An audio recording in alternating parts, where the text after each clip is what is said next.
Let me start by welcoming everyone, those the ones who are here present today here, and of course those that are online attending this as a webinar from across several continents and several time zones. So welcome to this Agrarian Change seminar and webinar. It is organized, as many of you know, by the Journal of Agrarian Change and the Department of Development Studies here at SOAS. I'm Jens Lerche, and I'm from the Journal of Agrarian Change and from SOAS, and I will be chairing this session. I'm also joined by two Journal of Agrarian Change co-organizers, Shrey Sinha from Queen Mary, University of London, and Enrique Castellón from UCL. Today we have the pleasure of welcoming Kasia Paprocki from the London School of Economics as our speaker. Kasia is an associate professor in the Department of Geography and Environment at the LSE. Her work is concerned with political ecology, development, and energy and agrarian change. She has worked in Bangladesh since 2006, often in collaboration with Bangladesh's largest land displacement movement, Kori. Before she came to the LSE, she was at Cornell, so she brings with her a number of trajectories there as well. But maybe more relevant, or as relevant, is that that she has fairly recently published a superbly interesting book called "Threatening Dystopias: The Global Politics of Climate Change Adaptation in Bangladesh" at OUP in 2021.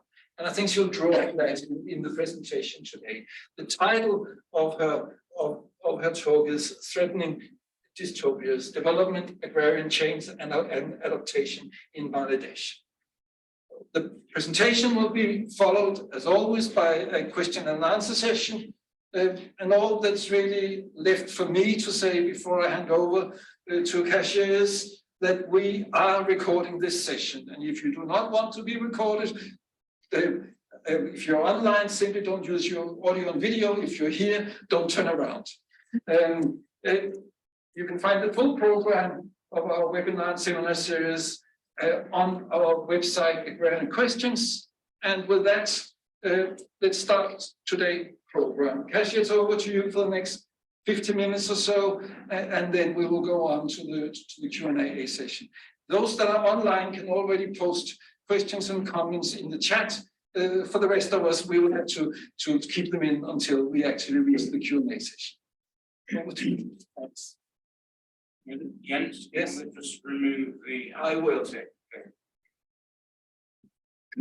Well, thank you so much for that really generous introduction, and thank you all for being here today. I'm so excited for the opportunity to participate in this series, which I myself have joined and really enjoyed so much since I've arrived in London. And I have had several opportunities, of course, to share about this book, but very few to get into sort of nitty-gritty questions about agrarian change with scholars like yourselves. So I'm very, very excited to share with you and to hear your thoughts and discuss.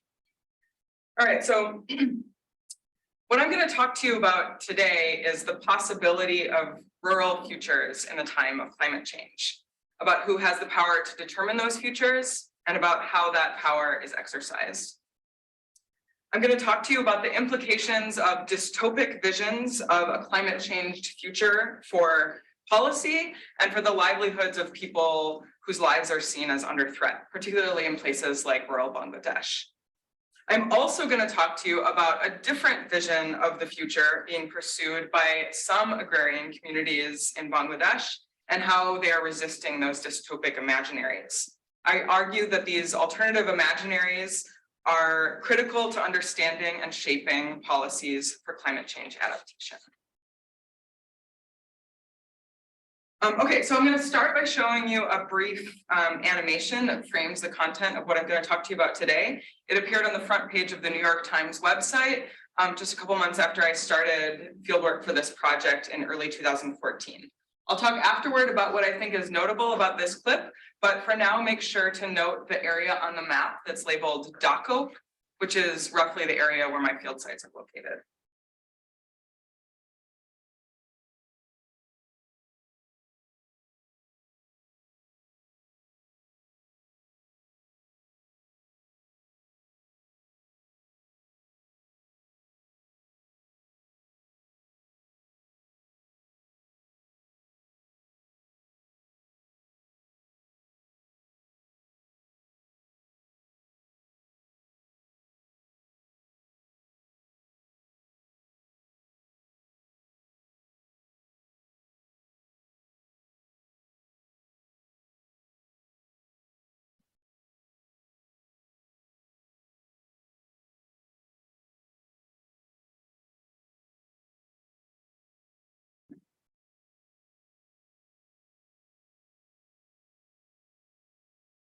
All right, so this is the sort of common sense, the Gramscian sense, if you will, of climate change in Bangladesh. It's perhaps even already somewhat familiar to you. The video demonstrates a global narrative circulating about the country's impending climate dystopia. A few key takeaway points that the viewer is likely to have gleaned from this video and other narratives like it are that the social and ecological impacts addressed are directly the result of climate change. The second would be that this region is existentially vulnerable, meaning it's being sort of imminently wiped off the map, as we've just seen. And the third would be that the changes are inevitable. This is really well-worn territory for global narratives about Bangladesh. A couple other recent examples of this. The Guardian posted this story about how rice farming in coastal Bangladesh has become impossible. And Nick Kristof, also of the New York Times, wrote this story about how climate change is forcing Bangladeshi farmers to arrange child marriages for their underage daughters. So this is really bleak stuff, right? In contrast to this imaginary of the region, I make three key arguments. The first is that there are many other explanations of vulnerability in this Delta region, some of which are directly related to the very development and climate change interventions intended to address that vulnerability. The second is that an infrastructure has emerged to respond to these threats, which has in many ways exacerbated them. And the third is that the sense of crisis emerging out of these narratives creates opportunities for dispossession and for accumulation. And so I'll examine each of these claims, although not exactly in this order. My talk today comes, as Jen said, out of material in my book, which was recently published by Cornell University Press. It's a political ecology of climate change in coastal Bangladesh. It examines the history, discourses, understandings of, and responses to ecological change in that region today. A very brief word on how I came to this project, which I think is important for understanding my findings and how I came to them. I worked with a landless peasant movement in Bangladesh for about 15 years called Nijara Kori, which means we do it ourselves in Bengali. My early work with Nijara Kori focused on the political economy of microcredit and its role in agrarian dispossession. And my work with them has involved several participatory studies with movement members, which has really shaped the way that I've approached my work in the region. And indeed, I went to this region because they asked me to look at the questions that I began to pursue there. Through this work with Nijara Kori that I was doing prior to beginning my PhD, is this a problem?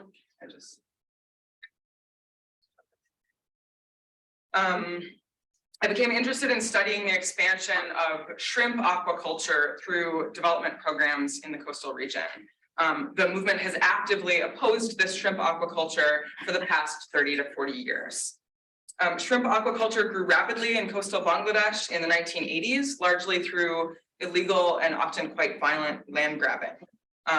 If you want to know more about this, I suggest that you read the work of Professor Adnan, who's sitting right here in the front row and is absolutely the authority on this topic.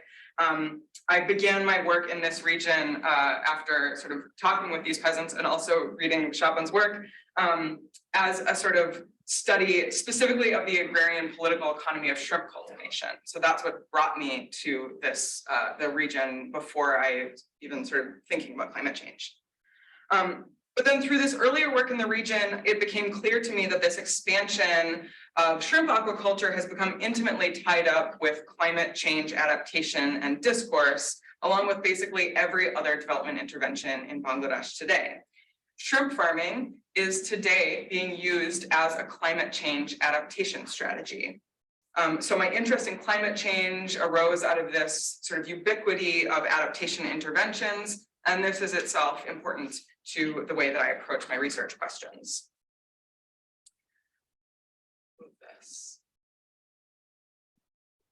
I focus on the region of Khulna, which is in southwestern Bangladesh. It's a primarily rural coastal district, which, as you can see in the map on the right, is made up of a network of small islands at the base of the delta of the Ganga, Meghna, and Brahmaputra rivers. It borders the Bay of Bengal. Khulna is an important region for understanding these dynamics, both because it's experiencing a great variety of ecological changes, and also because it's home to the greatest density of climate change adaptation interventions in Bangladesh. Khulna is considered the most vulnerable region to climate change in Bangladesh, and it's also often referred to as one of the most vulnerable regions to climate change in the world. This is a brief overview of my research methods, which involved 2 years of multi-sited ethnographic research, building on this work that I've been doing in Bangladesh for over 15 years, and in Khulna in particular since 2012. I use a multi-sited approach across multiple nodes and geographic scales in order to connect how they fit together, and also to understand how power operates within and between them. In Dhaka, Bangladesh's capital, I conducted interviews and participant observation with donors, development practitioners, government officials, and scientists. I worked in 3 rural communities in Khulna, where the impacts of these environmental changes are being experienced in different ways. I also conducted research internationally at climate change conferences in Paris, Rotterdam, Kolkata, Bonn, and Kuala Lumpur. And I conducted research in several archives to understand the history of human intervention in the region, which has shaped the current landscape and the vulnerability of communities inhabiting it. Okay, so what I really want to give you a sense of today is how differently these diverse groups of actors I work with understand the social and environmental challenges that the region is facing. That means in terms of both what is happening, what it means for the future of the region, and also in terms of the normative value of those changes. These competing interpretations of ongoing change have really significant implications for the way the problem is addressed through climate change adaptation programs and other interventions. All right, so for example, when it comes to rural outmigration from Khulna, these different actors have dramatically different understandings of what is driving migration and whether migration is a positive shift. So in this case, for donors, development practitioners, and Bangladeshi government agencies, the migrations taking place out of the coastal zone are thought of as climate migration, and they're considered a positive opportunity for economic growth. Obviously, it's not only development actors who think that this is a positive growth. For scientists, their perspective on this question is really contingent on the research questions, which shape the way they approach the problem. And for farmers and migrants in and from Khulna, the migrations taking place are largely the result of changes in agrarian political economy. That is the transition from rice to shrimp, which I mentioned before, which results in both economic and ecological transformation and in rural dispossession. Similarly, while there's really broad agreement that the region is facing significant environmental transformations, the causes of those changes are understood quite differently, and specifically the role of climate change carries different weight in these different interpretations of socio-ecological change. So donors, development practitioners, and government agencies, again, largely attribute these ongoing environmental changes to climate change. For scientists, their understandings of these changes are, again, largely shaped by the object of their research. You probably would not be surprised to hear that, but for the most part, particularly international natural scientists, believe that the current environmental changes are the result of a combination of factors, among which climate change plays a relatively minor role. And finally, community members in Khulna attribute these changes directly to changes in rural production, and specifically, again, this transition from rice to shrimp, as well as large-scale embankment engineering projects over the past several decades. Perhaps most importantly, these different actors hold very different perspectives on what these changes mean for the future. So donors, development practitioners, and most government agencies see the environmental crisis as inevitable, which motivates the idea that agriculture in this region is no longer viable or will no longer be viable at some point in the near future. Clearly, this sense of inevitability of crisis has significant implications for the way that adaptation policy is designed and implemented. Scientists and farmers, however, largely see these changes as the result of intentional planning and intervention, which is in an ongoing state of formation and contestation. This alternative interpretation of the inevitability of change suggests that with different kinds of policy and intervention, the dystopic future facing Khulna may be avoidable. So you get some sense here of how this multi-sided ethnographic approach really allows me to capture a great complexity of these different perspectives, not only concerning various dimensions of the problem, but also the nature of what the problem is to begin with. Now, one really important factor shaping these different understandings of change is an analysis of historical dynamics and their role in shaping the region today. And so to that end, and I don't have time to go into a full history of the region, although it's a fascinating history, so I'd be delighted to answer questions about it. But a few things which are really important to note. The first is that the region has been seen as both vulnerable and precarious since the colonial period, and thus has been subjected to many periods of social and physical engineering over the past sort of several centuries. During the Green Revolution in the 1960s, a system of embankments was built across the coastal zone with US and Dutch finance and engineering expertise. The embankments and the islands that they contain came to be known as polders, after the Dutch word for low-lying islands surrounded by protective dikes. In the 1980s, when development agencies started promoting a transition from rice farming to shrimp aquaculture under structural adjustment programs, these polders started being used to keep water inside the islands instead of to keep it out. And I'll return to this later. The polders, importantly, have been implicated in many of the ecological problems the region is experiencing today, many of which are commonly referred to as the impacts of climate change. All right, so the point I'm trying to make here is that understanding these agrarian histories of the region helps us to understand ongoing ecological change and indeed the future of climate change quite differently. Specifically, instead of understanding climate change as an inevitable driver of agrarian dispossession, this historical analysis of the region allows us to see that agrarian change itself is driving ecological transformation. So here I'll spell out just one more example in greater detail, and that is how land loss is interpreted and narrated in relation to global climate change. So you've likely heard this narrative of Bangladesh's massive predicted land loss depicted of maps of the country going underwater, something like the one that I shared before. But how much land mass will Bangladesh lose and why? All right, so while claims of rapid sea level rise often lead to predictions of massive land loss in coastal Bangladesh, in the process of translation to policy and popular narratives, these claims often conflate climate drivers with other drivers of environmental change. This is important because land loss due to climate change leads to policy projections of the need for massive relocation of coastal communities, essentially based on the idea that catastrophic land loss is, as I've said, inevitable. Other drivers of land loss might have different implications for agrarian and climate policy. So first, absolute sea level rise and relative sea level rise are often conflated. Absolute sea level rise refers to the increased volume of the oceans. So this is due to climate change, right? When the oceans fill with more water and the water rises up above the land.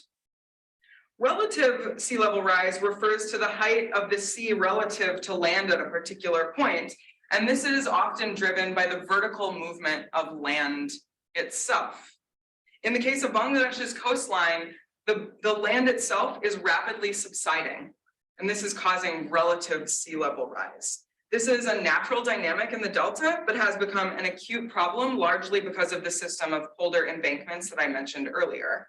These embankments prevent the natural buildup of the land that balances out this subsidence. So in this case, sea level rise is caused primarily by the land sinking instead of the ocean rising.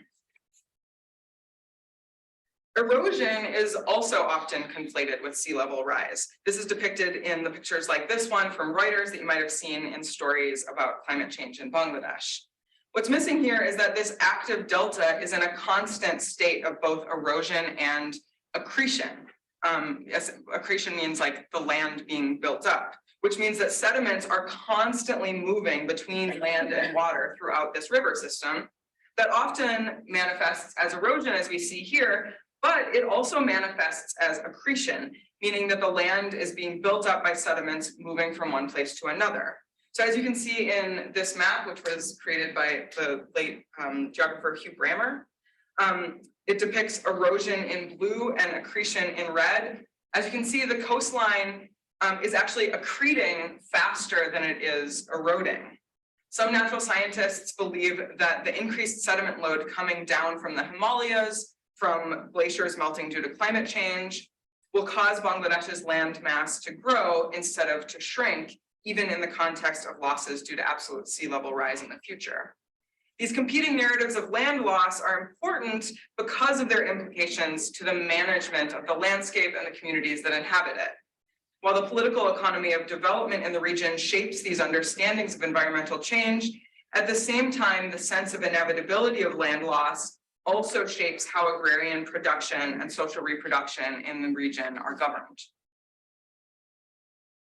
Okay, so that brings me to my primary intervention, which is that in response to these ongoing and anticipated threats, a new regime has emerged, which involves both continuities and ruptures with previous development regimes in Bangladesh. The adaptation regime is a socially and historically specific configuration of power involving both epistemic and material elements, which shapes the way the landscape is understood and managed. It encompasses the scope of particular development activities considered suitable for climate change adaptation. It disciplines understandings of the futures and livelihood strategies which are seen as viable now and in the future.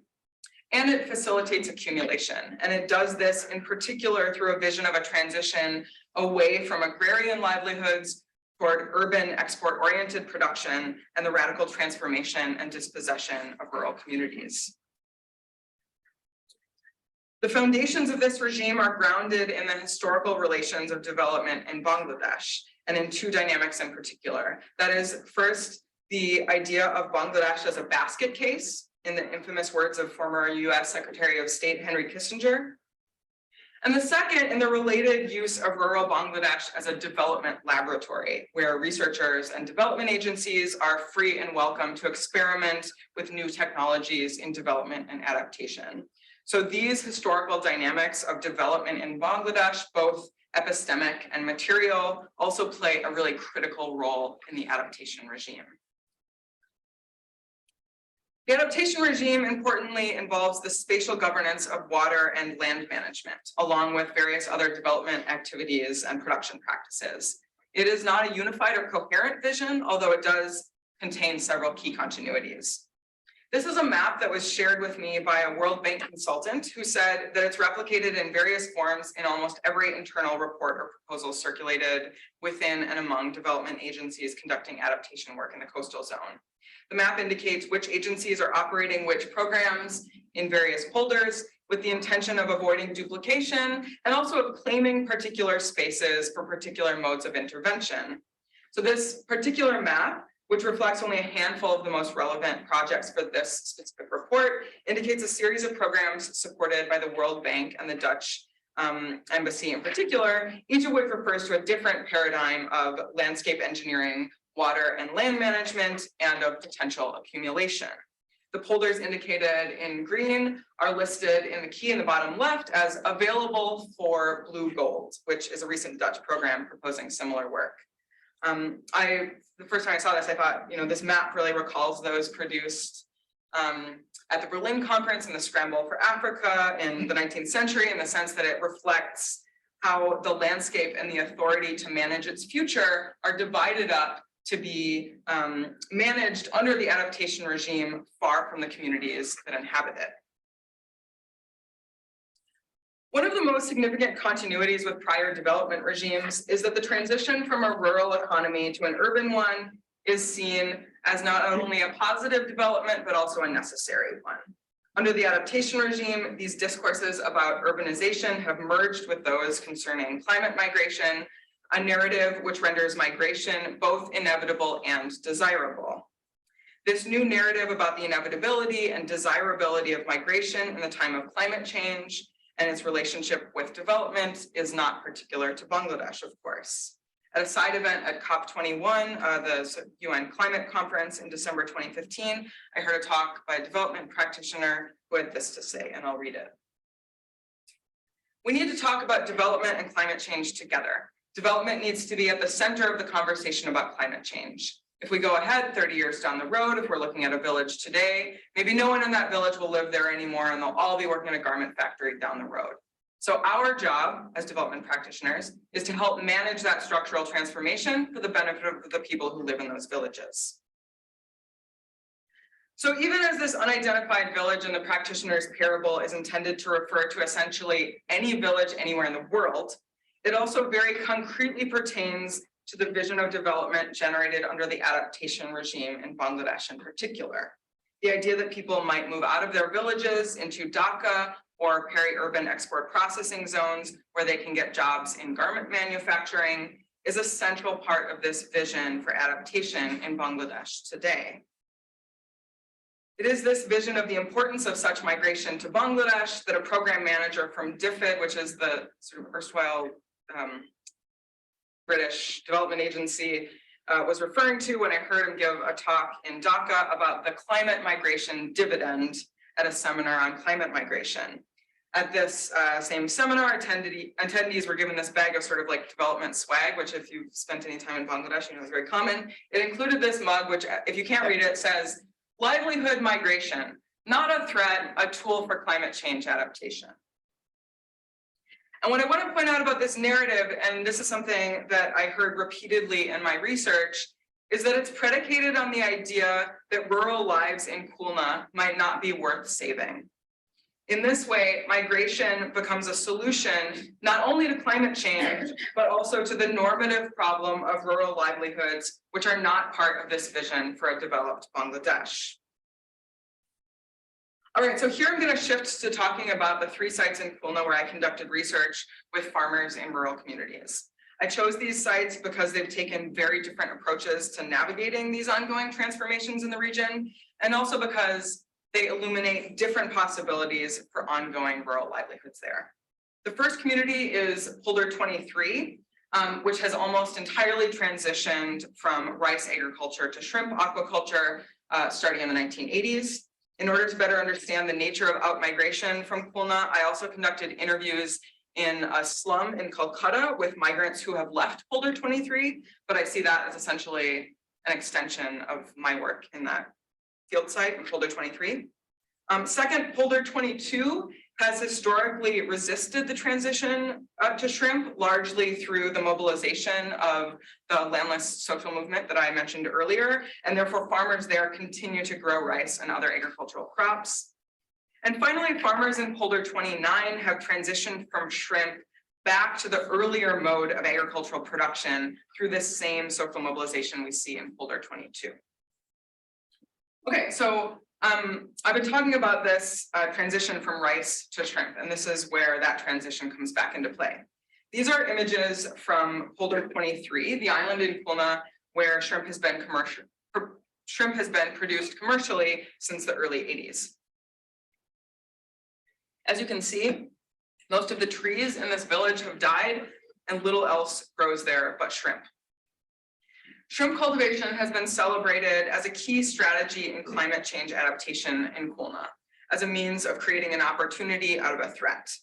The idea is that if the landscape will become increasingly waterlogged and salinated, making it unsuitable for agriculture, then it will be more suitable for commercial shrimp production, which, by the way, is Bangladesh's second largest export after garments. Never mind that waterlogging and increased soil salinity are themselves caused by shrimp cultivation. But, and here's where migration comes back in, and this is a statistic that I find hard to articulate well enough for people to follow, but shrimp cultivation requires somewhere between 1 and 10% of the amount of labor that rice farming requires. So that means out of 100 people who are employed in rice agriculture, only 1 to 10 will find employment in a landscape entirely that has entirely transitioned to shrimp. That means that the very significant population of farmers, and in particular, the majority sharecroppers and landless laborers, are forced to migrate out of Khulna to find work. In this way, the transition from rice to shrimp plays a really critical role in the adaptation regime, both in the sense that it contributes to many of the social and ecological changes that it claims to avert, and also that as a solution to climate change, it facilitates a particular vision of a developed future in both rural and urban communities. This logic then of expanding shrimp aquaculture as a climate change adaptation strategy shares important parallels with longer histories of development through transformed landscapes and production relations in the region. This slogan, painted outside the fisheries department in Khulna, speaks to this directly. It says, Mach Chingri Poribesh Dridra Mukto Bangladesh, which is sort of poetic, but we might translate it to something along the lines of, Bangladesh will be free of poverty when the landscape is covered in shrimp and fish. It is this same logic then that was indicated in a 2013 World Bank report, which noted that improving rural productivity by modernizing agriculture and diversifying non-farm activities in order to free up manpower for use in more productive activities is also essential for growth. Many of these migrants whose manpower has been freed up end up in Kolkata, where they live in slums on the outskirts of the city, searching for work in construction, building luxury apartment high-rises and office buildings. This billboard advertising one such luxury office complex in Kolkata highlights the profoundly historic nature of the inequity of this development process.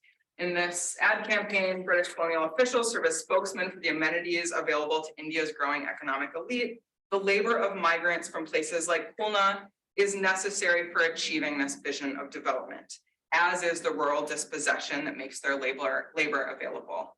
So this, if you can't read it, says, Hastings' office at Diamond Heritage has the fastest internet, and yours? However, despite this bleak vision of the future in Polder 23, just across the river in Polder 22, a social movement of landless workers has mobilized to pursue a different vision of rural futures. That is, since the introduction of commercial shrimp production in the 80s, movement members in Polder 23 have resisted the transition to shrimp and have continued to successfully farm rice, as was traditional in the region. They do this through a combination of activist and economic strategies, including pressing for their rights to access common lands, building their economic capacity through cooperative farming enterprises, and developing seed banks for the preservation of indigenous seed varieties, which support ongoing subsistence production. Their success in this social mobilization has largely been galvanized by the memorialization of Karunamoyi Sardar, a movement leader who was murdered in 1990 by outsiders who intended to grab land in Polder 22 for shrimp cultivation. Karunamoyi's martyrdom continues to be commemorated today in an event that draws thousands from all over the region. At Karunamoyi Day in 2014, one local movement member urged those gathered from neighboring communities to join them in their struggle against shrimp, saying, you can see how beautiful our environment is here in Polder 22. We have goats, cows, chickens, and fresh water. It is because of our leaders that the environment is still so beautiful here. This man's appeals highlight the great importance of social mobilization and human environment interaction as opposed to climate change, to which these community members attribute the dynamics shaping coolness changing ecology. Today, this movement is gaining traction in surrounding communities that have made the transition to shrimp, motivated largely by the social and ecological impacts we observed earlier in folder 23. I took this picture in 2012 in folder 29, where landless movement members have successfully organized to return to rice cultivation. Now, this picture is from roughly the same spot in 2014. This return is noteworthy not only because of the inequality characterizing the local political economy of land, but also because areas like this are widely thought of and said to be unviable for continued rice cultivation in the time of climate change. After about 7 years of flushing salinity through the monsoon rains and not cultivating shrimp, the land has returned to its former fertility, and farmers are now successfully cultivating rice and vegetables. Perhaps most importantly, all of the community members, landless laborers, and sharecroppers who had been forced to migrate earlier out of the village for work have now returned to participate again in agricultural production. The story of folder 29, I suggest, is important not only to the politics of rice versus shrimp, but it highlights two very important dimensions of understanding climate change. The first is that it's essential to understand the impacts of climate change firmly alongside other dynamics shaping local ecologies. And the second is that we need to be very careful about making claims about the kinds of futures that are viable and those that are not, as these are embedded in normative understandings of developed presents and futures. Rather, climate justice must entail the self-determination of local communities in imagining both what is possible and what is desirable. So lastly, then I'm going to tell you a story about an emerging vision being developed by a set of development agencies in Bangladesh and India, which suggests a potential logical extreme for this vision of transformed agrarian landscapes under the adaptation regime. You'll notice that it is very different from the vision of transformation being pursued by communities like those in folder 29, which I just discussed. This image is taken from a report published by WWF India with the support of the World Bank, entitled Indian Sundarbans Delta, a Vision. This particular report is about the Indian side of the Sundarbans, which is the mangrove forest that straddles the India-Bangladesh border in this area that I'm talking about, but it's referring to a vision that's being pursued by the World Bank in particular on both sides of the border. In this vision, the challenges posed to this region by climate change, as well as the embankments across the coast, are not only intractable, but continuing to invest in protecting these islands and the communities that inhabit them does not make sense in an economy no longer dependent on rural production. The spaces could be used for aquaculture, for wildlife refuges and REDD+ investments, none of which requires the kind of protective infrastructure currently in place. So this alternative vision proposes that the embankments should be removed entirely, which will cause the islands to disappear and their inhabitants forced to migrate. Though this vision is currently quite hazy and incipient, one World Bank administrator in Dhaka told me that the numbers of displaced peoples who would need to be resettled if such a vision were to take place would be millions and millions. When I asked the author of this report, the WWF office in Calcutta, about this very evocative image included in the report and how it was created, he showed me the framed painting on the wall of his office, and he explained that he had given an artist a map of the region with all of the islands intact. And he said that he told him to paint the region, but he said, you have to make some of the islands disappear and portray that nature is taking it back, and portray that we have made some arrangements for these people. The arrangements are indicated obviously in the reproduction in the report by these cities circled in bright red, where the inhabitants of these disappearing islands will be forced to move once their homes have washed away. The author told me that when he presented this vision at the World Bank headquarters in Washington, D.C., the standing room only audience was very excited about the new investment opportunities that such a vision would generate, in particular in Tata housing, which presumably would build those little cities in the bright red circles.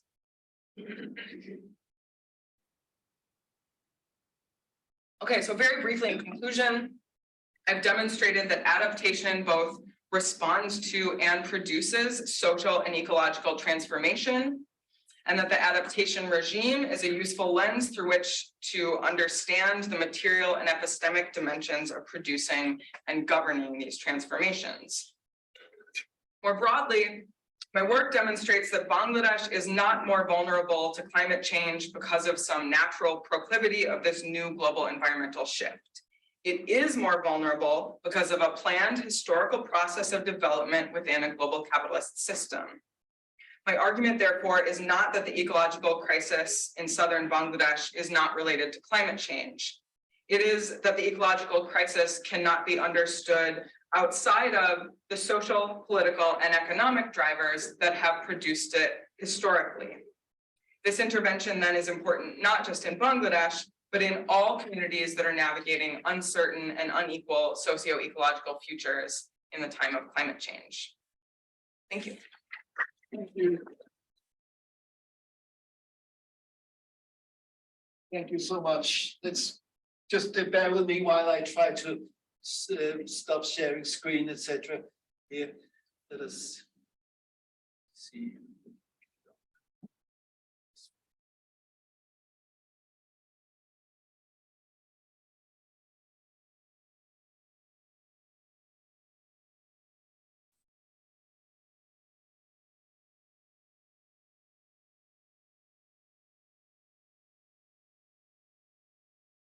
Okay, I think that will do. So thanks so much for this provocative presentation. Yeah. I think would you like to share it or yeah, you want to sit with me? Yes, exactly. So I mean, there are many people here in the audience that know much more about this than I do. So I will keep my comments very, very brief, and then we can go on to the question and answer session. I do have a couple of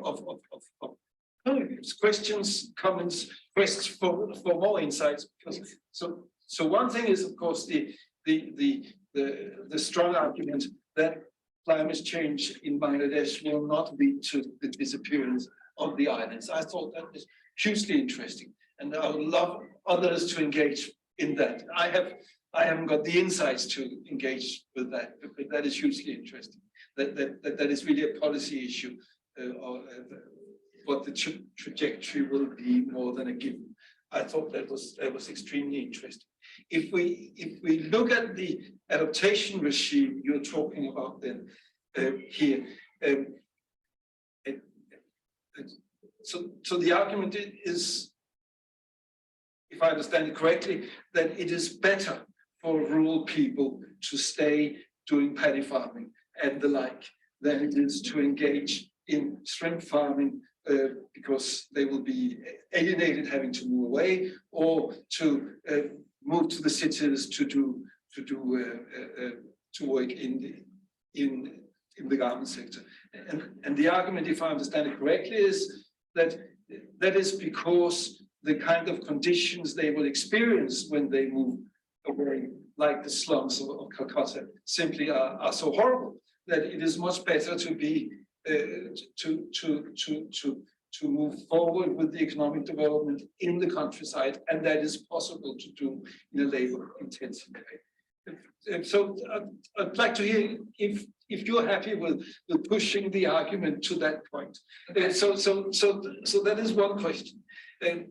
Another one is, it would be wonderful to hear more about the social structure of what is happening here. You're saying that the landless people return to cultivation. Now, sometimes when landless people stay in cultivation, they're actually worse off than they are if they migrate. There are many examples from India in that, a great study of Hari group from Andhra Pradesh shows that the lowest classes and also the lowest caste are actually worse off in the villages where they are being retained as workers, whereas those that migrate are less oppressed and are in a better economic situation. You're saying that is not the situation here. It is actually better. People prefer to stay.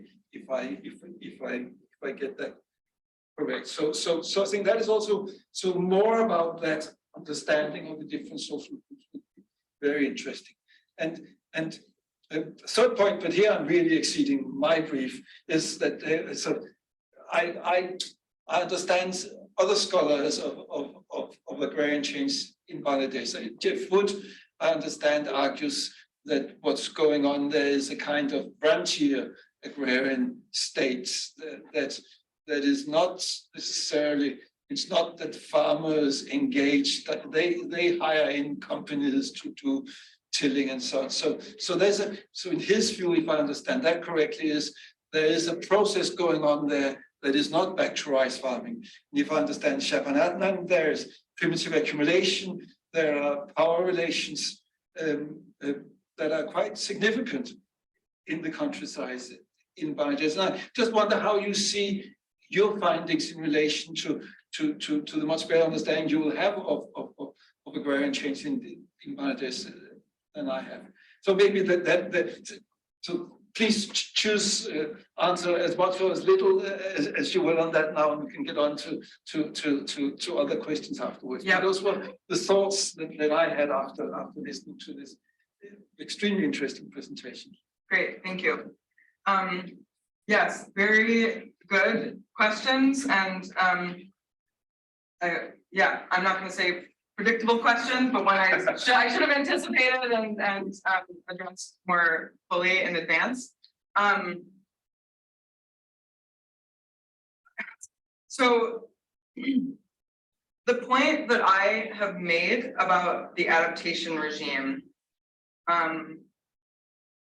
is not necessarily a normative point about what I think should happen, but it is a point about what must necessarily happen. And so, you know, I've worked with this landless movement for a decade and a half, and it's one of the only sort of radical movements working in agrarian Bangladesh. So I have tremendous respect for them, for their leaders and activists, leaders both centrally and in specific communities. This is not some like fluffy, hippie, urban idea that is being imposed on the peasants of Bangladesh. There's a central office that coordinates autonomous landless collectives that organize themselves in rural communities.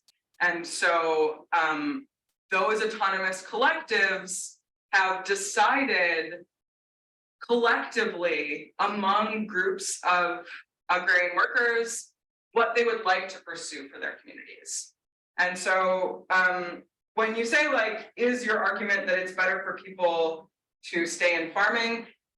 It is, I am only making that argument insofar as I am saying these people have said they would like to continue farming, and therefore, if they are saying that and they are putting their lives on the line, literally, to try to pursue that, then it is not the role for development agencies or state actors to say that they shouldn't be allowed to do it. And even more importantly, it is not the role of scientists to say that it is not possible for them to do it, when what we're seeing is that it is. And so the discussion about the sort of ideal trajectories of agrarian change in the countryside is being circumvented by this sort of pseudoscientific claim that it's not possible for them to pursue the futures that they are saying that they desire.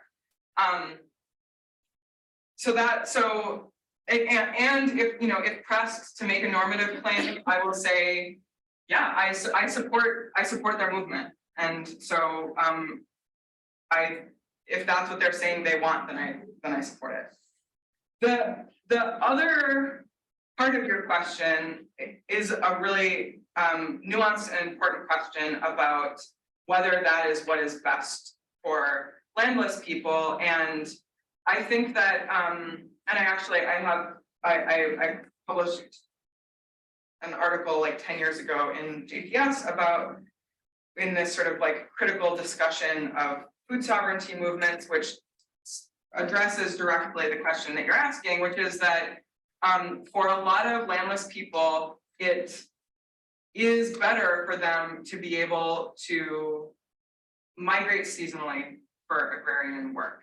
And for a lot of the members of these landless collectives, that is the case. They migrate seasonally, and they also have homes where their families live. And the social reproduction within those communities that is made possible by continued agrarian production is made impossible by the transition to shrimp, because it relies on sort of home gardening, it relies on subsistence cultivation and gathering of wood and water and fish and things like that. And these people say that they would prefer to do that. Now, the transition to shrimp, which entails this like absolute ecological devastation that I showed, results in something more like absolute depeasantization, which I see as very different from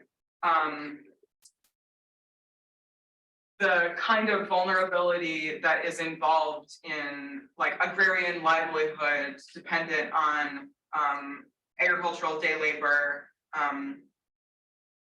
sharecropping mixed in with some sort of seasonal migration. And that is the sort of mix of agrarian livelihoods that is sort of like traditional for the lower class strata of agrarian political economy in Bangladesh. I mean, again, the question about whether they are worse off and should be sort of forced into cities to work in garment manufacturing is again a question that I'm not answering normatively. I am answering empirically based on what people say they want. So, interviewing people who live in slums in Kolkata, they're saying, I wish that, this wasn't happening in my village and I could go back. I do not desire to live here and work as a second-class citizen in construction. People, in Khulna, one of the first sort of steps toward participating in industrial production is to work in these extraordinarily risky and low-paid shrimp deheading factories. This is not a kind of work that people want to do. They say that they don't enjoy doing it. So that's an empirical answer. Like, this is what people say that they want. I think that those desires are being ignored by most people who work for development agencies. So, at the workshop where I got that the mug that I showed you, there was a video that they had of like somebody had made this like short documentary sort of publicity thing on climate migration. And they interviewed all of these migrants who were working as like rickshaw pullers or were working in factories. And, they were saying in Bangla, like, I pray to God I can go back to my village and continue to farm. And so we watched this video and I'm like, God, what an indictment of migration. And then all of these like white people around the table were like, what a great video about the promise of climate migration for Bangladesh. So, we can debate about whether or not it is the ideal trajectory at a national scale, but personally, I am not interested in making a claim about what Bangladeshis should do. Rather, I'm interested in making a claim about why they should have the self-determination to make those decisions themselves. Very clear, thanks. And of course, in that self-determination, then it's interesting what they are deciding, Yes. as you have outlined there.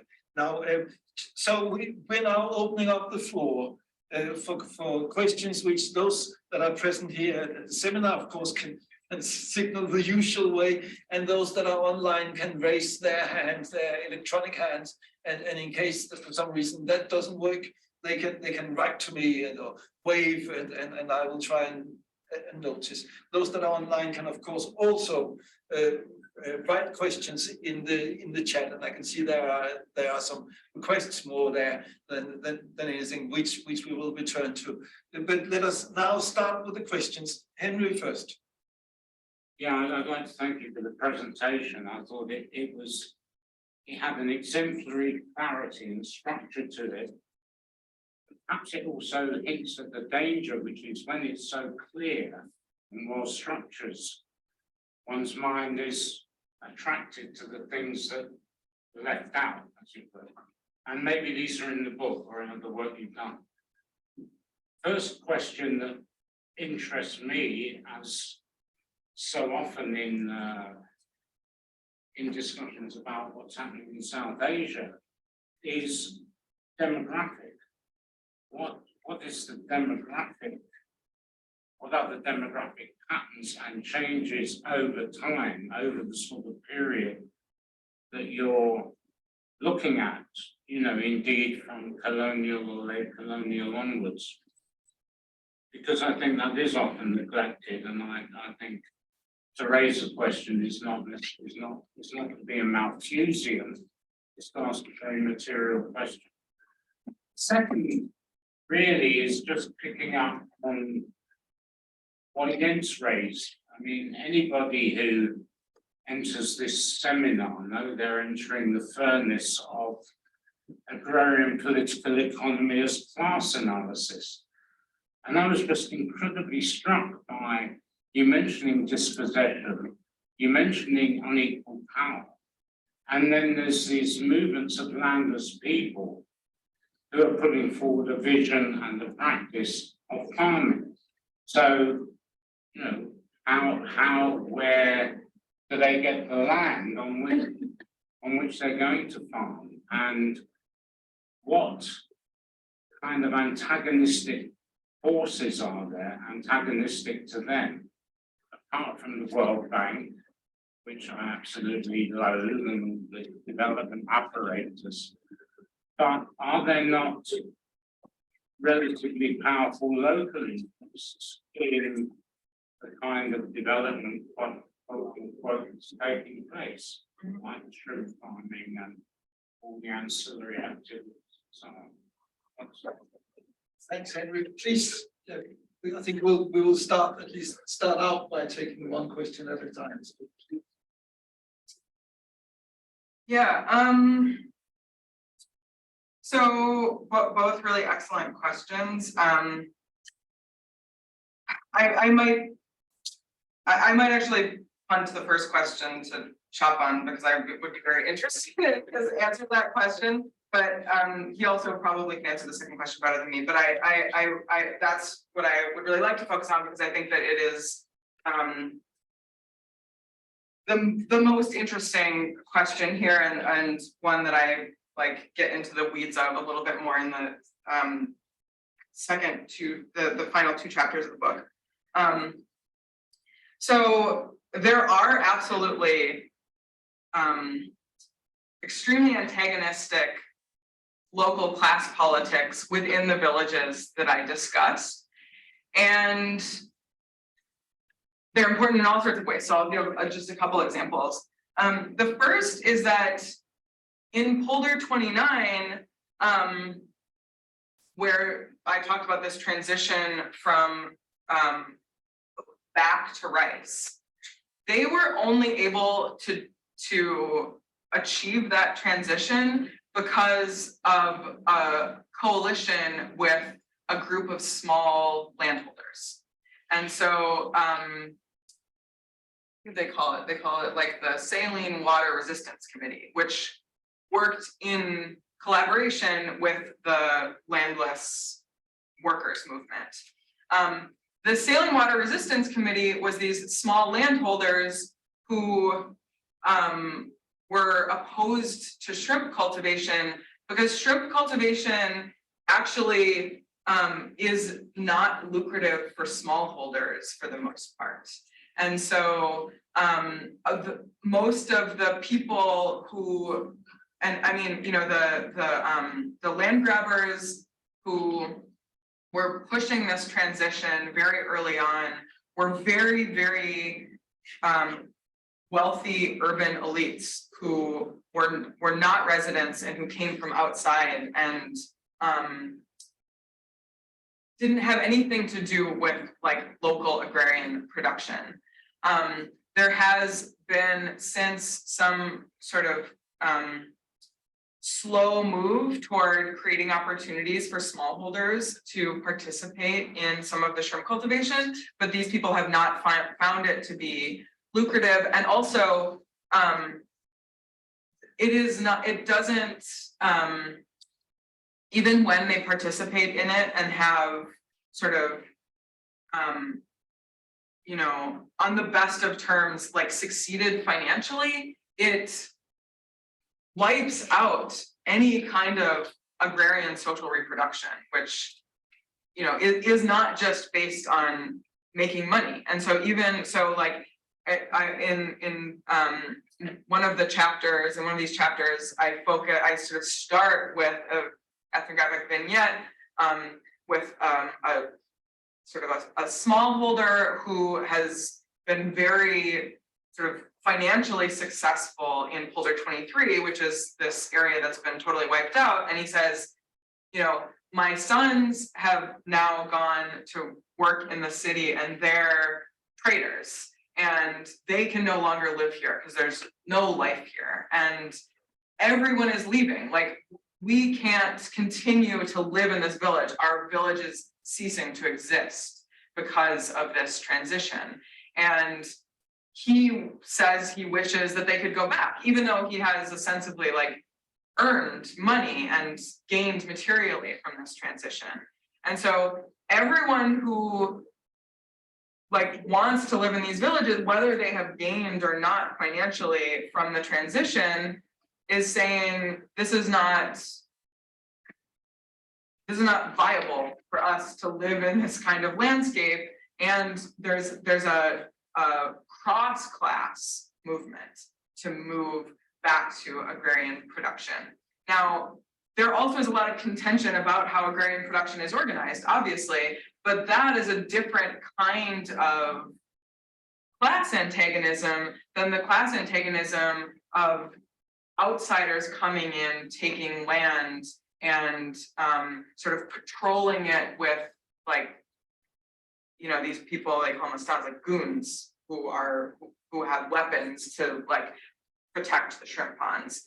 And I think that it's really what is important about this, and something that I really struggled with in sort of thinking about what the adaptation regime is relative to prior development regimes, is that the adaptation regime involves this narrative and, like, in some cases, an actual material process of like circumventing the question of there even being a class politics in the coastal region by saying like none of this should exist, which is a different kind of debate from should this exist and how should it be organized. And I mean, that's the implication of saying like this region and agrarian production is no longer viable, is different from saying like, is it desirable and how should it be organized? And both questions are interesting and important. And of course, you're right that the one, if one just assumes that this will disappear, the second one disappears as well. So yes, there is that prior question, which would also be great to engage more with here. We'll see what the questions are that comes our way. Yeah. But it's interesting. So it's the looking at what's happening. It's the juxtaposition is then between outside capital and coalitions locally. That is how you That's how it is seen there. Please, down there, yeah. Hi, thank you for the very fascinating presentation. My question is in terms of, along with these other ecological crises that we're talking about, there's also a crisis, sort of crisis for capital in terms of maintaining some sort of stability of the economic system. And in that case, I particularly mean that this huge amount of surplus reserve labor, even in urban areas, that they're unable to absorb. And those people are lining up with or without this dispossession kind of happening. And that's a feature for much of the global south, and particularly so for South Asia. So in that sense, when a lot of government agencies and interventions have now also to take measures like conditional cash transfer, reuniting people with their means of production in terms of small scale, whatever, enterprises, loans, etc. In that case, why would they rather prefer that these people move to urban areas? Because the current movement in capital's interest is for not actually having to already have the burgeoning surplus labor already. Yeah, that's a really good question, and such a complex one that obviously also links with this demographic question. And also this is where the sort of like additional politics of migration in Bangladesh, I think, are really complicated. Some of the discussions about like what to do with these people have been, we need to create these like second cities, like we need new urban centers, and we need new peri-urban export processing zones that will proliferate all over the country, and some of them are being invested in by like China's building this like deep sea port, and it sort of near in Khulna. There are like all new ways of investing in Bangladesh's new economic future that basically have yet to materialize, but are like part of the vision. The other thing, and that one of Bangladesh's largest exports actually is migrant labor. So like people sending remittances back. It's like a major source of foreign exchange for the country. And I think that that is something that the development agencies are a little bit wary of talking about. And then some of them said like, oh, we need to be really careful when we talk about this. Like one sort of off the record DFID official said, like, well, we need to be careful because once people start talking about showing up on the shores of the United Kingdom, that's where we have to, be a little bit concerned about ideas about climate migration. And that's where like local, like the people who participate in the adaptation regime who are Bangladeshi domestic elites have some antagonism with the development actors, because they're saying like, no, people should be allowed to come to the UK. And so I think that like the politics of where migration fits into like, where are the jobs going to be for these people is very messy. And the fact that like, I mean, Rana Plaza is like the sort of face of like terrible industrial accidents in Bangladesh, and like the problem with this vision of like just like rampant expansion of cheap garment manufacturing. But I think that something that is like the underbelly of this vision for moving people out through migration that is less discussed is that Bangladeshis are some of the most and worst exploited migrant laborers in the Gulf. Like many Bangladeshis died building the stadiums for the World Cup. They, in India, like we hear about like rural urban migration in India being an important part of India's capitalist growth, but Bangladeshis are always at the bottom of a very intense hierarchy of migrant labor within India itself. And so, there are many Bangladeshi women are going abroad to work in as sort of domestic labor, and they face really extreme and rampant exploitation. And so I guess your question is just basically like, where are these people going to go? It is not clear where they're going to go, and mostly they are going to be and are exploited. And I think that is something that isn't being acknowledged in the discussions about like economic growth and migration. Thank you for that question. Thanks. So let us now turn to the chat where we have a couple of questions, and then of course I hope for a comment or question soon from here. Yeah. Let us. So the chat. There are a couple of comments or questions. One is about the images shown in the film at the beginning, the future of the country. Is that available on the web? When it's 6. Oh yeah, if you just search like New York Times, Bangladesh climate change, I downloaded it straight from the New York Times website. Yeah. Great, thanks. And then we will indeed share the link of the recording. But then we have two substantive questions here from Chandras Bhattacharya. One is, if I understand it correctly, you are connecting autonomy in relation to what future people choose to have with desire for choice emanates from desire. Is it possible to theoretically and empirically situate autonomy in the realm of public reason? So that is one question to mull over. And while you do that, I will read out the second one. Secondly, you mentioned there is already a movement based on the events of martyrdom, which resists this vision of structural transformation.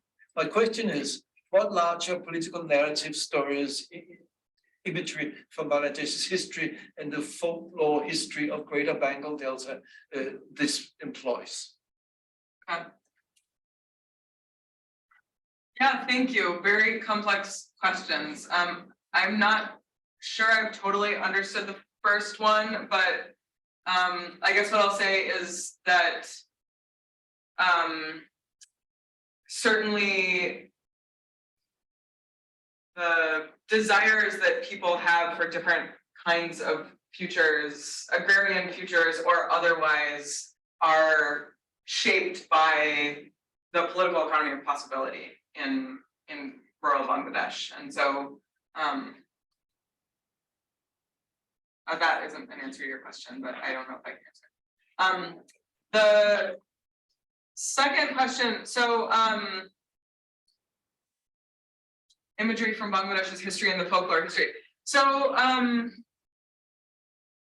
yeah, the movement, I guess the primary sort of historical political trope that I would say the movement draws on is the history of 1971 and Bangladesh's struggle for independence from Pakistan. And I'd say that probably takes on a larger role in their movement narratives and struggles than the kind of folklore that you like potentially are referring to from the other side of the border, where like the sort of syncretic deities play an important role in the way that people imagine agrarian futures in the Sundarbans region on the Indian side of the border. So yeah, so those are complex, like nationalist movement narratives that I haven't touched. Thanks. Shaban? Thank you, Kasia, for an interesting representation of your arguments. I think we must acknowledge that there is an ongoing debate of shrimp cultivation, impacts of shrimp cultivation worldwide, in the context of production for export in a kind of new liberal policy context. And Bangladesh is a special case of that. What I think Kasia's key contribution is to link this up with the climate change adaptation debate, which was not there. So it's the interaction or interplay or the interweaving of these arguments that becomes interesting in terms of raising new issues. Now, it seems to me that the key questions raised by Kasia are those of, at least, there are several questions I will discuss, but the first one is what are the determinants of the argument about the inevitability, A, and B, the desirability of rural futures that are predicated on further growth of shrimp cultivation.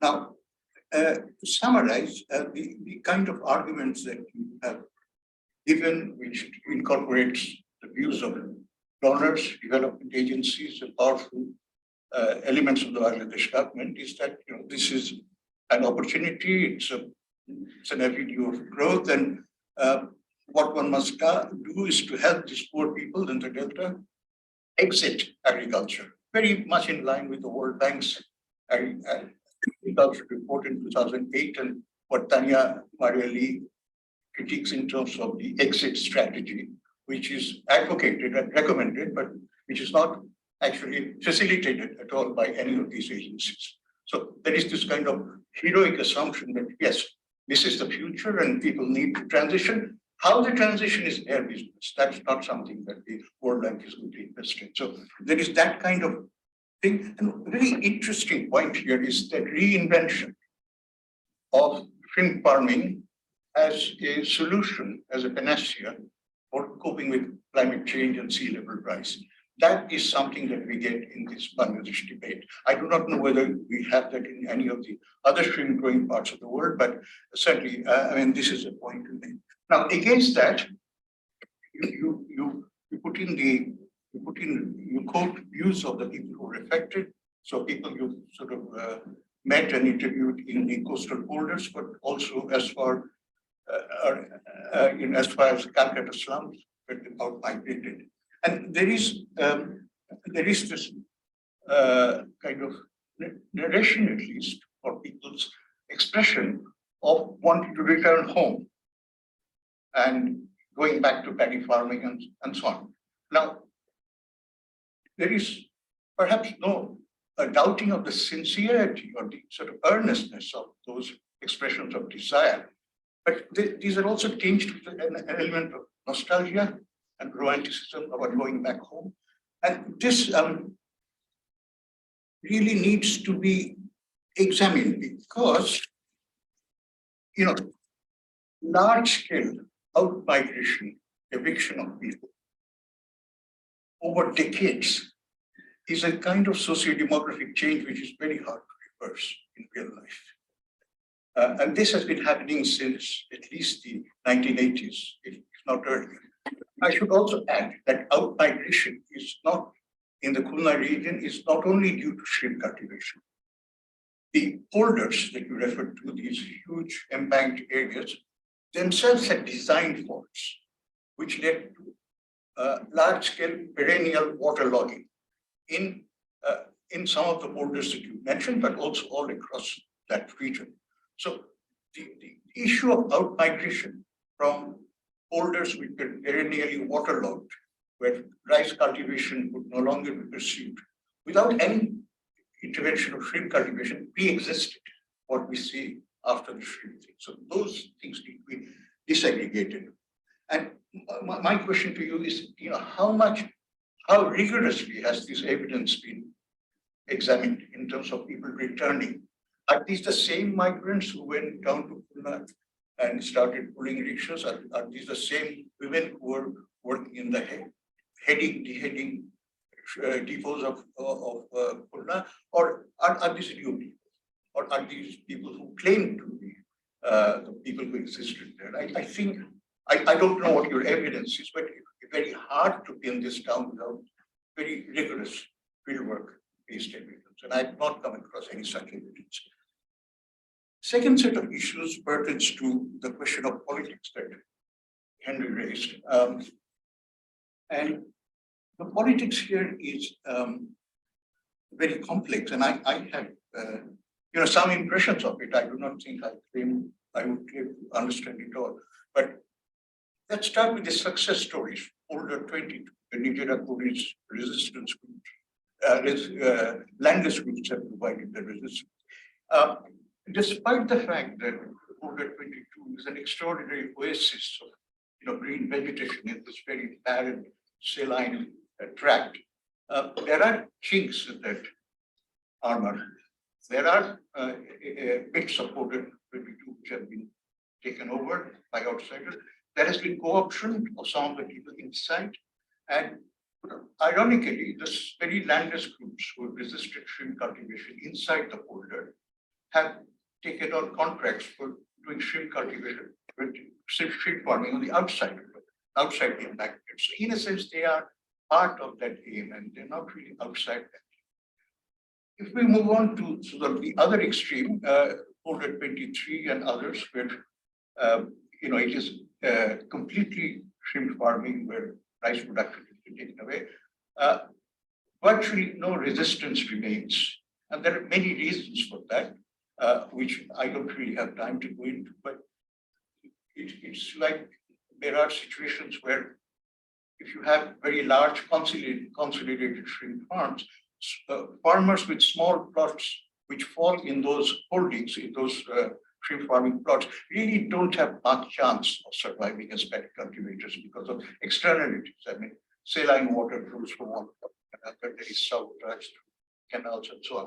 So that is the other extreme. Now, in the areas in between, like you did mention folder 20, which is the World Bank's exemplary folder as a showpiece folder. It was built, to show how shrimp cultivation is a wonderful solution to the poverty and destitution of this period.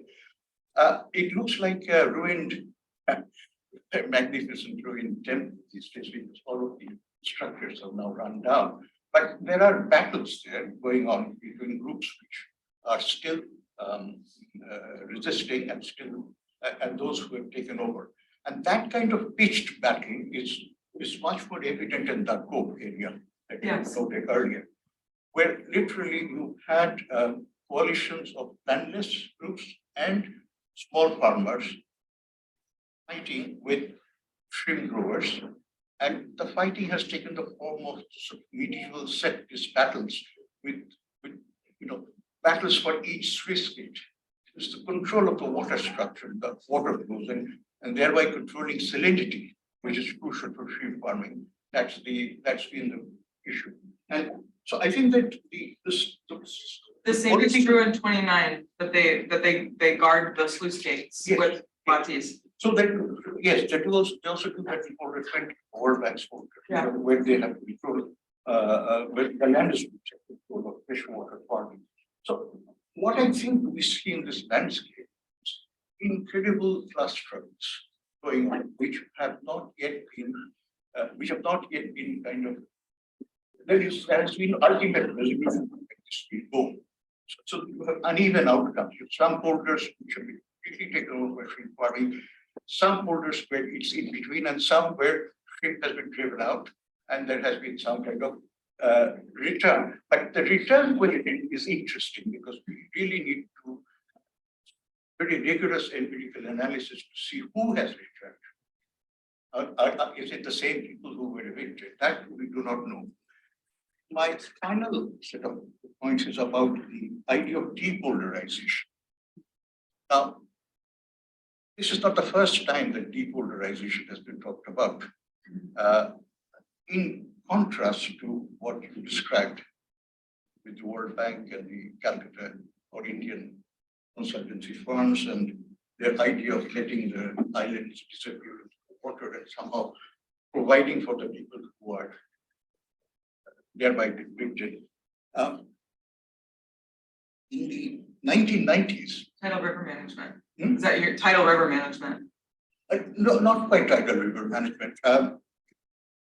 I don't know if you have looked at the Cholonville folders in North Bengal. Cholonville, this is in Rajshahi area. And these were folders, but these were folders which were on the floodplain, not on the coastal belt. And these folders created barriers to the flow of waters, leading to excessive or exacerbated flooding.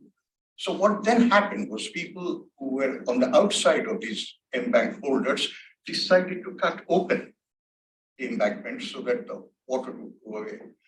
The result was that the flood water would then go inside the protected areas of these boulders.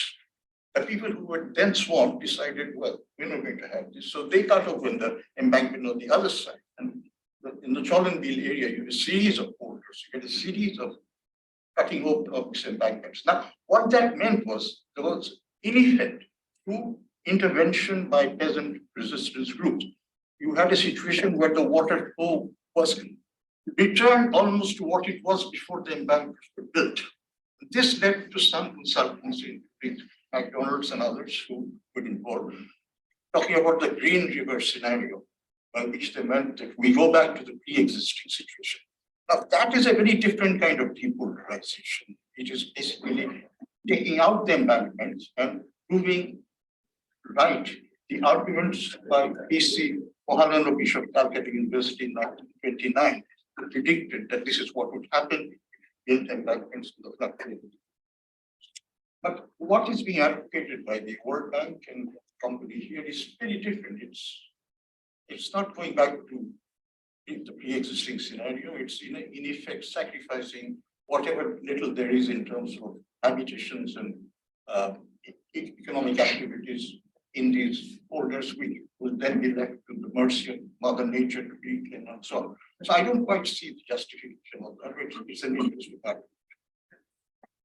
Thanks so much. So I hope that this also went through probably online, because there's an issue of microphones and so on. But thanks so much. There was some specific questions, but also maybe if you want to comment on the more general scenario painted by Shab.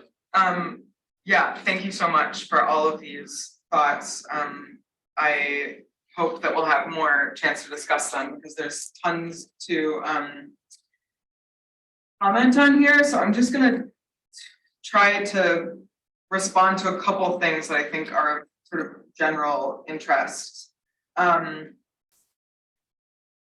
So the first, like your point about Tanya Lee and what she's written about this sort of World Bank exit strategy, I think is really interesting. And what I really appreciate about that piece that I think you're referring to is that her critique of the strategy is that it is contingent on the idea that farms will always be available as sort of a receptacle for people who might migrate to cities, but when it's not working out for them, they can go back, and that the farm will like continue to be there as a homestead, and that like whether or not that will is a reasonable assumption is problematic, and also that it relies on this sort of like constant agrarian dispossession, right? Like extraction from agrarian communities in order to facilitate this vision of like what it means for people to go and make a living in cities. And I think that, during the COVID crisis, we saw the like absolute peak implication of what this looks like when all of these people were sort of like stranded all over South Asia, and I mean all over the world, needing to like go back to agrarian communities and not being able to get there, and what that crisis was like for those migrants. I think that in this case, and this like really speaks to what you're saying about 23, 29 that is difficult for me to answer, which is that so the three communities that I've talked about are sort of ideal types, in the sense that folder 23 is potentially too late for them to recover. That is a possibility, because as you said, it's these ruins that I showed. Most people have left. Like there are not families of landless migrants who continue to live there for the most part. In folder 29, they had not entirely transitioned, and their ecology was not this they had transitioned, but it was not the wasteland that we see in folder 23. And that meant that there were still families that like had roots in those communities, and that continued to sort of host the kind of agrarian social reproduction that I think Tanya Lee is talking about as the sort of like receptacle for these exit visions, which is that people can go back. And so I had the same question as you about the possibilities of return. And a lot of that is an ecological question. And it is one that I am not entirely able to answer, because like my sort of path in trying to answer this question ethnographically involved saying to all of these like people working for development agencies who were saying like, oh, it's not possible. And I would say like, well, it seems like it might be possible because in some communities it is happening. And they would say, oh, well, yeah, but it's not really, that's not really what development looks like. Like that's not ideal. And I would say, okay, so what you're saying to me is not that it's not possible, but that you don't think that it is normatively desirable. And those are two really different things. And in the context of climate change, the narrative is sort of superseding that discussion about whether it's desirable by just saying this is what's possible. And so, you know, I mean, whenever, like, I rarely get questions like this, but I sometimes do get questions from natural scientists about like what I think they should study. And I'm like, you absolutely should study whether it is possible and how we would know. And like, we don't know about the possibility of return to agricultural production.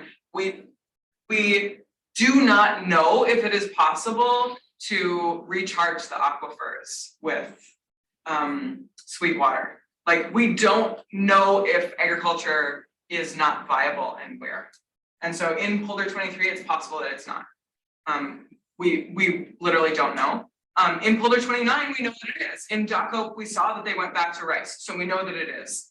And my point is, like, I haven't been able to determine whether it is objectively and where everywhere. What I have been able to determine is that we are not effectively looking to answer that question, and we could be doing better if we didn't want to say, well, it doesn't matter because this is the future that we're already pursuing.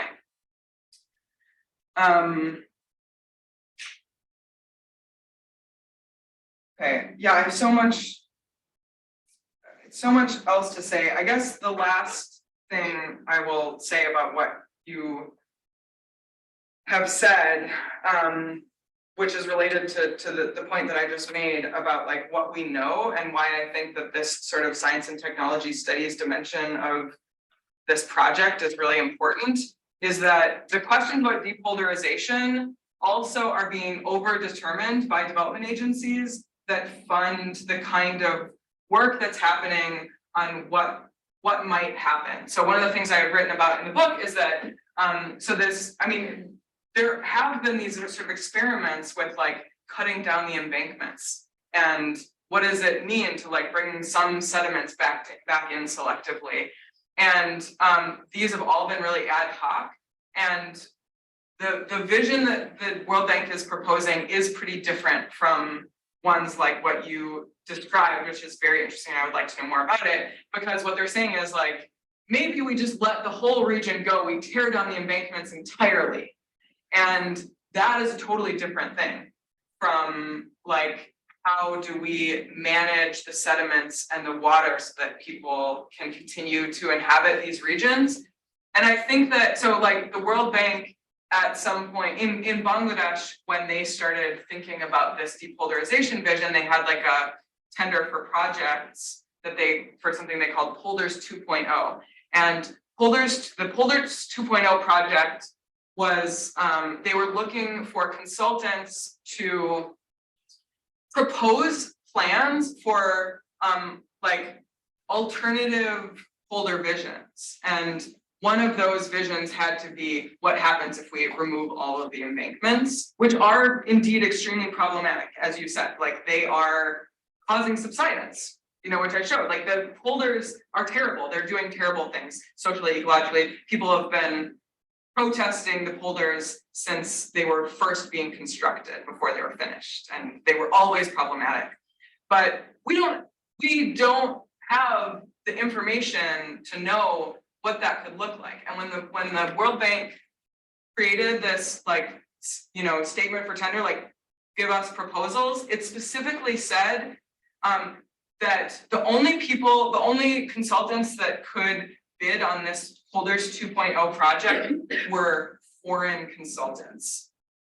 And when I said this to a World Bank consult, I gave a presentation at Oxford, and there happened to be one of the World Bank consultants who had worked on this project, who was ended up doing his PhD at Oxford. And I was very nervous about what he was going to say about this. And he was like, yeah, you're right. I mean, that's part of the terms of the project, but it's just the details of how we do our procurement. You don't really understand the procurement procedures of the World Bank.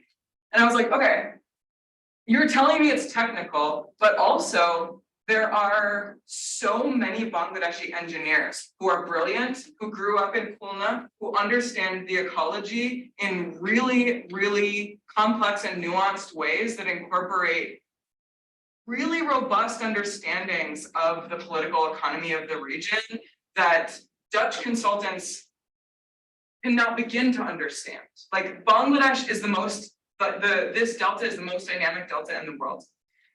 The Netherlands cut off their delta in the Middle Ages, so their expertise is not up to the job of imagining Bangladesh. And if Bangladeshi engineers are constantly made to be research assistants for Dutch scientists and engineers, we're never going to understand, we're never going to have a good idea about what to do about the polder problem. So thank you for that. Okay, I think we are getting close to the finishing line for this seminar and webinar. So unless there's any last comments, would you like a last comment? I have a question. Yes. I'm from Khulna. Oh, you are? And I'm a journalist, Okay. not an academic. Simple question. Yeah. This is, we learned that in Khulna, Yeah. Rampal and Bhatia Ghata, Yes. their government and private sector plans are full swing for Yes. developing export processing zones, Yes. special, and they're acquiring hundreds of acres of land. What will be the impact on that region and economy, also climate change situation? I mean, those plans, before they even broke ground on those plans, they already acknowledged that they were going to dispossess hundreds of families who they called squatters. So that's what I know about those plans. I think that they are a travesty. Yeah, can I add a comment? In addition to what Kamal has said, there is a electricity generating plant which is planned next to the Sundarbans, the Yes. Rampal project. It's already in production. It's already Yes. Indian finance. Now, Yeah. the law of the land says that the Sundarbans, which is the mangrove forest, one of the largest, is a protected site. It's in fact a Ramsar site as well. Yes. And therefore there should be no constructions in 10 miles or 20 miles of that. Yeah, it's totally illegal. What has actually happened there? I mean, this is just to point out that the picture is much more complex than shrimp farming. Yeah. In what is actually happening in this area. Precisely because that is likely to be an area where investment will be profitable.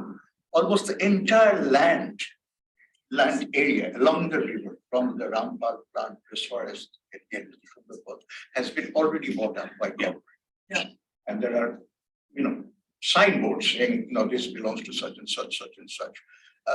So what we have here is a process of land grabbing, which is actually, it is driven by capitalist accumulation.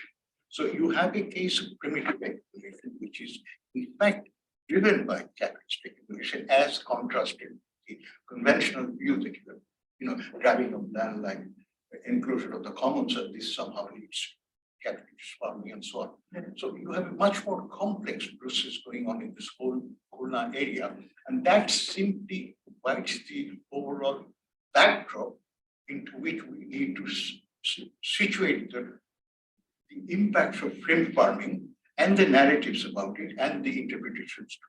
That would, give it, I think, a much more appropriate assessment in terms of the overall context. So we are really coming to the last stages. Henry, I'm keeping it very short for a change. I'm just going to ask somewhat provocatively whether once one has a certain intellectual and political position, it's easier to attack, criticize development agencies, international development agencies, like the World Bank, rather than, as Johan's just suggested, actually investigating how capitalism is working in your fieldwork area. You don't need to answer that. It's just that it seems to me that, it's the outside versus the inside. And if that is portrayed in a sort of binary way, outside is bad, which in the case of World Bank and multinational corporations and international finance, we can agree is correct. Does it mean inside is good? Well, these investments are also supported by sort of agents of outside capitalism. Like those ports are being invested in by a lot of like Chinese investors. India owns most of the energy that is going to come from the Rampal plant. So I think it's simplistic to say this is like an inside versus outside capitalism question. But it has been my focus to look at these development agencies. Yeah, I wasn't proposing that. I was saying that somebody might take away from the way you presented it, rightly or wrongly. Anyway, I think on that note, which I'm sure can continue to run and should run, we have to finish the seminar here. That said, let me just read one last comment in the talk from Ravi Viswanathan. Thank you very much for the presentation, because it underlined the basic human dynamic of wealth accumulation. If we step back from the immediate situation, we can see that climate change is the impact of humans seeking to profit from natural resources. As one set of natural resources, rice paddies are degraded, they become opportunities for other sorts of investments and capital accumulation, in this case, strip farming. Most national policy and business objectives are to maximize profit, not geared to people's welfare. Therefore, it's a difficult task to seek people's best interest, and your effort has provided voice to the disadvantaged, and it may delay exit. Thank you. So, nice. It's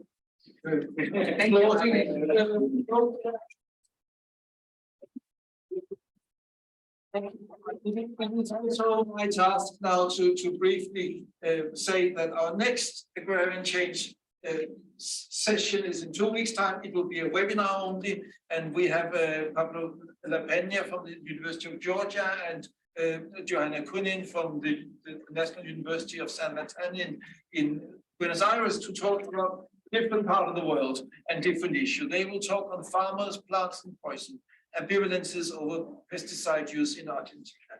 So that is in 2 weeks' time. But for now, thank you very much. Thank you.